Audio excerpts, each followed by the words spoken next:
Welcome to my craft room. I'm keeping it real for you guys. This is a really multi-purpose space. It's where I do my sewing and crafting projects, and also where I film most of the videos that you can find on this channel, Craftcore DIY and Sewing. In my previous craft room tour, you can see that our basement storage room was converted into this craft room. But to make room for our second child, we moved my husband's office into this space as well.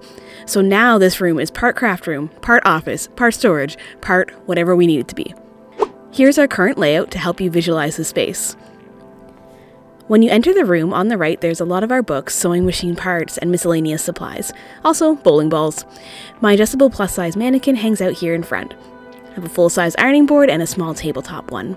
A recent addition to this room is this lingerie drawer, which I'm using to store my sewing notions. I found these drawer inserts at Dollarama priced at $1.25 for 3, great price, and they are shockingly the perfect fit. I found a set of cabinets at the side of the road in the summer that were in pretty good shape. I took them home and set them up for additional storage. I just picked up this countertop yesterday at Habitat for Humanity for just $20. So now this is my Cricut Station. Below, I store a lot of my scrapbooking supplies, overflow fabric, and various supplies. Too many fat quarters. The other two cabinets from the set flank the wall under the window, and I'm currently using an old door as a makeshift counter. Between the cabinets, there's just enough room for a stool and also a rolling cart that contains work-in-progress projects and scrap bits of fabric. My favorite part of this room is my wall of shelves that contain a few of my favorite sewing machines, my fabric, my Gutermann thread cabinet from when Sears went out of business in Canada, and more project storage.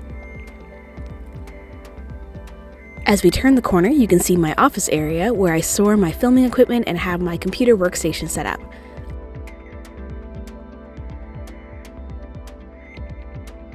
All the editing magic happens here. I love this wild chair that I bought on Facebook Marketplace recently.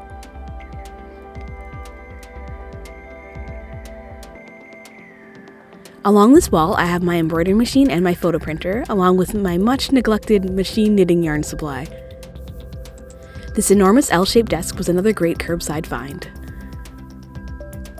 To make it easier to film YouTube videos without worrying about the state of my husband's office, we installed a divider rod that doubles as a backdrop. It's easy for us to open it up when we're both hanging out in the space, and it's easy enough to change the backdrop to whatever I want in my background. I'm not going to do a full tour inside all of the drawers and cabinets because they're kind of a mess right now, but here are some highlights around the room. Since I recently got the Cricut Maker, I converted the top drawer of the IKEA Alex unit to hold my Cricut vinyl supplies. I'm brand new, so I haven't actually tried any of this vinyl out yet. That's coming soon. Sometimes I use these quilting clips to double as pegs, and here's one holding up one of my favorite pictures of my son. I'm working on a quilted wall hanging from my window, but for now I just have this old pink quilt clipped up. Scrapbooks live under here, along with boring files. Here's where my interfacings and embroidery supplies live.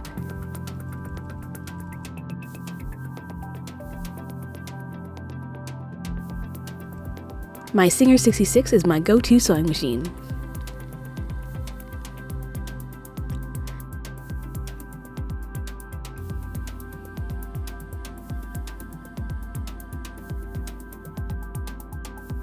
My thread storage does not currently spark joy. Many of the pegs are breaking and my thread is getting dusty, but I don't have an alternate solution yet. This cart here has mostly kids' crafts in it. Sewing boxes.